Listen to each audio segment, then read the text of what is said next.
1949 నుండి 1982 వరకు మహానటుడిగా సేవలు అందించిన నందమూరికి ఏదో ఆలోచన, ఇంకేదో తెలియని వెలితి. స్వాతంత్రం వచ్చి 35 సంవత్సరాలు గడిచినా పేదవాడికి ఆ స్వరాజ్య ఫలితాలు అందలేదన్న బాధ, బీదవాడికి బతుకు భారమైపోతుంది అన్న వేదన, లేనివాడు ఇంకా లేనివాడుగా అణగదొక్కపడుతున్నాడన్న ఆవేదన, తెలుగు పాలకులు ఢిల్లీ నగరం చుట్టూ ప్రదక్షిణలు చేస్తూ తెలుగువాడి ఆత్మగౌరవాన్ని ఢిల్లీ వీధుల్లో తాకట్టు పెడుతున్నారన్న అంతర్మథనం, తన వృత్తిని త్యాగం చేసి ప్రజాసేవ కోసం కొత్త నాయకుడిగా మారవలసిన అవసరం తెలియవచ్చింది. 1981 అక్టోబర్ మాసంలో సర్దార్ పాపారాయుడు చిత్రం ఊటీలో జరుగుతున్నప్పుడు ఒక విలేకరి అడిగిన ప్రశ్నకు సమాధానంగా తనను ఇంత వాణ్ణి చేసిన తెలుగు ప్రజలకు సామాజిక సేవ చేస్తానని చెప్పారు. 1982 మార్చి 29వ తారీఖున మధ్యాహ్నం 2:30 ఎమ్మెల్యే క్వార్టర్స్ లో తన రాజకీయ రంగ ప్రవేశం గురించి ప్రకటించారు. పార్టీ పేరేమిటి అంటే, నేను తెలుగువాడ్ని, నా పార్టీ తెలుగుదేశం పార్టీ అని సగర్వంగా చెప్పుకున్నారు. 1982 ఏప్రిల్ 11న నిజాం కాలేజ్ గ్రౌండ్లో తెలుగుదేశం తొలి బహిరంగ సభకు లక్షలాదిగా జనం తరలిరావడం చూసి రామకృష్ణ స్టూడియో నుంచి ఊరేగింపుగా అన్నగారు బయల్దేరినప్పుడు బారులు తీరిన ప్రజానీకం హారతులు పట్టి పుష్పవర్షం కురిపించారు. మే 29వ తారీఖున తిరుపతిలో బహిరంగ సభ అపూర్వ విజయం సాధించింది. జూన్ 14వ తారీఖున ప్రారంభించిన చైతన్య రథయాత్ర 1983 జనవరి 3వ తారీఖు వరకు జరిగింది. కదిలింది చైతన్య రథం,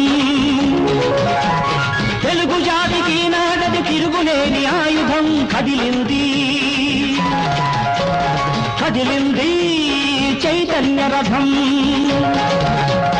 మన కోసం కుబేరుడే కుచేలుడై వచ్చినాడు, సేవలందుకున్నవాడు సేవకుడై తిరిగినాడు. చెరువుగట్టు స్నానాలు, చెట్టు కింద శయనాలు, అర్ధాకలి భోజనాలు, అంతులేని పయనాలు, సాధించను ప్రచారాన్ని అహోరాత్రము, సాధించను ఆంధ్ర రాష్ట్ర సారథిత్వము. 35,000 కిలోమీటర్లు పొడవున వాడవాడల వీధి వీధిన కొనసాగింది. ఉదయం 7 గంటలకు ప్రారంభిస్తే రాత్రి 2 గంటల వరకు ఆ యాత్ర కొనసాగేది. తమను ఉద్ధరించడానికి వచ్చిన అవతార పురుషుడి కోసం గంటల తరబడి పిల్లా పాపలతో మహిళలతో ఎదురుచూస్తూనే ఉండేవారు. ఎక్కడ తెల్లవారుజామున 2 అయితే అక్కడే విశ్రాంతి, ఆ చెట్టు కిందే పడక, అక్కడే స్నానపానాదులు ముగించుకొని బంగారు వర్ణంలో ఉండే తమ ఆరాధ్య కథానాయకుడు ఎండకు ఎండి వానకు తడిచి చలిని తట్టుకొని గొంతు బొంగురుపోయి మీకోసం వచ్చా, మీ కన్నీళ్లు తొడవడానికొచ్చా అని చెబుతుంటే వయసులో పెద్దవాళ్లు అమ్మగా అక్కగా మారిపోయారు. చిన్నవాళ్లు చెల్లెళ్లుగా ఆర్ద్ర హృదయులయ్యారు. పెద్దలు ఆశీర్వదించారు, పిన్నలు విజయాన్ని అభిలషించారు. 1983 జనవరి 5వ తారీఖున పోలైన 2,96,96,754 ఓట్లలో 96,23,360 ఓట్లు సంపాదించి 199 స్థానాలు సాధించారు.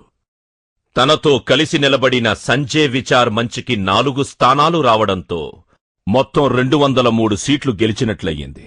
పార్టీ పెట్టిన 9 మాసాల్లో ముఖ్యమంత్రి పీఠం ఎక్కిన తొలి వ్యక్తిగా, శక్తిగా ప్రపంచ చరిత్రలో సువర్ణాక్షరాల చారిత్రక పురుషుడయ్యారు. లాల్ బహదూర్ శాస్త్రి స్టేడియంలో లక్షలాది అభిమానుల మధ్య ముఖ్యమంత్రిగా ప్రమాణ స్వీకారం చేశారు. తనను నమ్మి ఓట్లు వేసిన పేద ప్రజల కోసం 2 రూపాయలకే కిలో బియ్యం అందించారు. పేద మహిళల కోసం జనతా వస్త్రాలను ఆడపడుచులకు కానుకగా ఇచ్చారు. నీడలేని బడుగు జీవుల కోసం పక్కా ఇళ్ల నిర్మాణం చేపట్టారు. లాంఛనంగా నెలకు 1 రూపాయి మాత్రమే జీతంగా తీసుకున్నారు. అధికార నివాసంలో ఉండకుండా సొంత ఇంటిలోనే ఉన్నారు. ప్రజాధనం దుర్వినియోగం అవుతోందని లెజిస్లేటివ్ కౌన్సిల్ని రద్దు చేశారు. అన్నాని తనకు హారతులు పట్టిన ఆడపడుచుల కోసం ఆస్తి హక్కు కల్పించారు. పద్మావతి మహిళా విశ్వవిద్యాలయాన్ని స్థాపించారు. విద్యా వ్యాపారానికి అడ్డుకట్ట వేశారు. తెలుగును అధికార భాషగా ప్రవేశపెట్టారు. తెలుగు గంగను ప్రారంభించి నెల్లూరు, రాయలసీమ వాసుల లక్షలాది ఎకరాలకు నీరివ్వడమేగాక నటుడిగా తనను ఆశీర్వదించిన చెన్నపట్నానికి తాగునీరు అందించే ప్రయత్నానికి శ్రీకారం చుట్టారు. మునసబు, కరణాల పదవులను రద్దు చేశారు. తెలంగాణ ప్రజల పాలిట శాపంగా తయారైన పటేల్, పట్వారీలను రద్దు చేశారు. ఇది పేదవాడికి బాగుంటుంది అంటే, ఇది బీదవాడికి వెలుగునిస్తుంది అంటే, ఇది బడుగు బలహీన వర్గాల వారికి మేలు చేస్తుంది అంటే, ఇది మైనారిటీలకు రక్షణగా నిలుస్తుంది అంటే, ఇది మహిళలకు ఉపకరిస్తుంది అంటే, ప్రతి దానిలోనూ కఠినంగా, ధైర్యంగా, విశ్వాసంతో నిర్ణయాలు తీసుకున్నారు. 1984 డిసెంబర్ లోక్సభ ఎన్నికల్లో పార్లమెంట్లో ప్రతిపక్ష హోదా సంపాదించారు. 1989లో అనివార్య కారణాల వల్ల ఇక్కడ ఓడినా తను ఏ ఆశయంతో పార్టీ పెట్టారో, ఏ లక్ష్యం నెరవేరితే ప్రజలకు మేలు జరుగుతుందనుకున్నారో ఆ లక్ష్యాన్ని నేషనల్ ఫ్రంట్ చైర్మన్ గా సాధించి కేంద్రంలో జనతాదళ్ ప్రభుత్వం ఏర్పాటుకు నాంది పలికారు.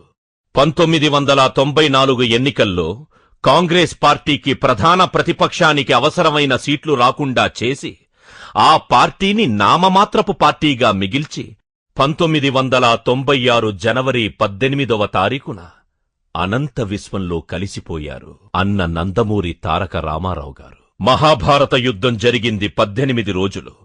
భగవద్గీత అధ్యాయాలు 18. కురుక్షేత్ర యుద్ధం చేసింది 18 అక్షౌహిణుల సైన్యం.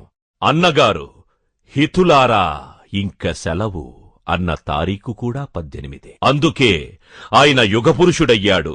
అందుకే కారణ జన్ముడయ్యాడు. అందుకే చరిత్ర పురుషుడయ్యాడు. ఎన్టీఆర్ వెళ్ళినా ఆయన అందించిన స్ఫూర్తి మనతోనే ఉంది. ఆయన నుంచి బాధ్యతలు స్వీకరించి మనను ముందుకు నడిపే మహోన్నతమైన నాయకుడు చంద్రబాబు ఉన్నాడు. తెలుగుదేశానికి అన్నగారు సూర్యుడైతే చంద్రబాబు చంద్రుడయ్యాడు. మళ్లీ అన్నరాజ్యం స్థాపిస్తామని ప్రతినభూనిన ఆయన వారసులున్నారు, కార్యకర్తలున్నారు.